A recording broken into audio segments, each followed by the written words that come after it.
In 1812, Napoleon Bonaparte commanded the most powerful army on earth. 600,000 soldiers crossed into Russia. 6 months later, fewer than 1 in 6 came back, not because they were defeated in battle, but because history itself turned against them. By 1812, Napoleon controlled most of Europe. Only one major power still resisted him: the Russian Empire, ruled by Tsar Alexander I.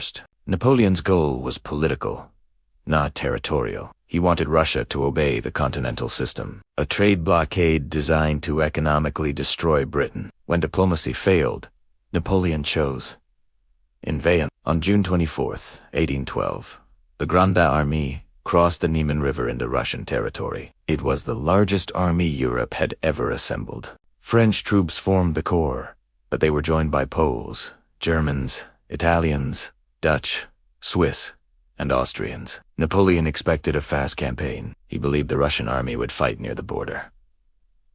One decisive victory, one forced peace. But the Russians had learned from past defeats. Russian commander Mikhail Barclay de Tolly refused battle. Instead, his army retreated eastward. As they withdrew, they destroyed food supplies, crops, and villages.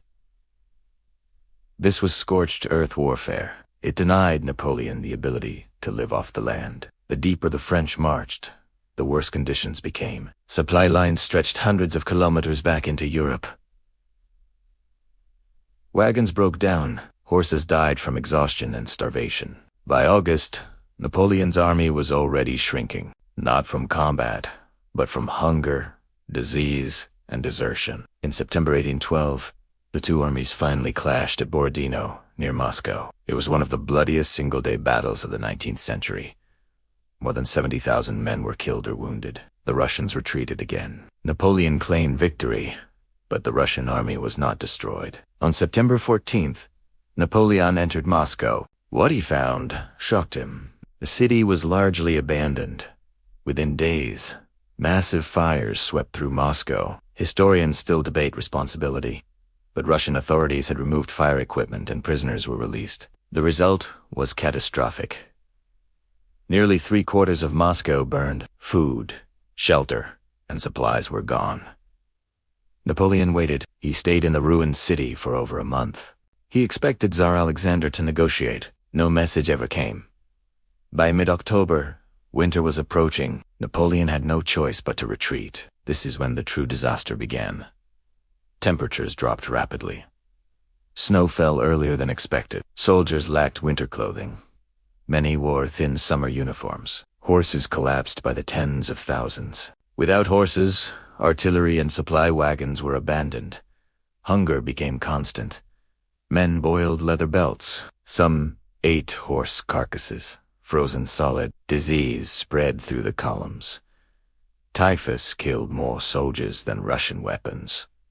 Russian forces now attacked relentlessly. Cossack cavalry struck isolated units and supply trains. They avoided major battles, focusing on destruction. At the Beresina River in November, Napoleon nearly lost the entire army. Bridges collapsed under pressure. Thousands drowned or froze trying to cross. By December 1812, the remnants of the Grande Army staggered out of Russia. Out of more than 600,000 soldiers who entered, fewer than 100,000 returned. Many estimates placed the number far lower. The Russian army, though battered, survived. Napoleon's myth of invincibility did not. Napoleon was not defeated by a brilliant general. He was defeated by distance, logistics, and winter. Russia did not win by destroying his army in battle.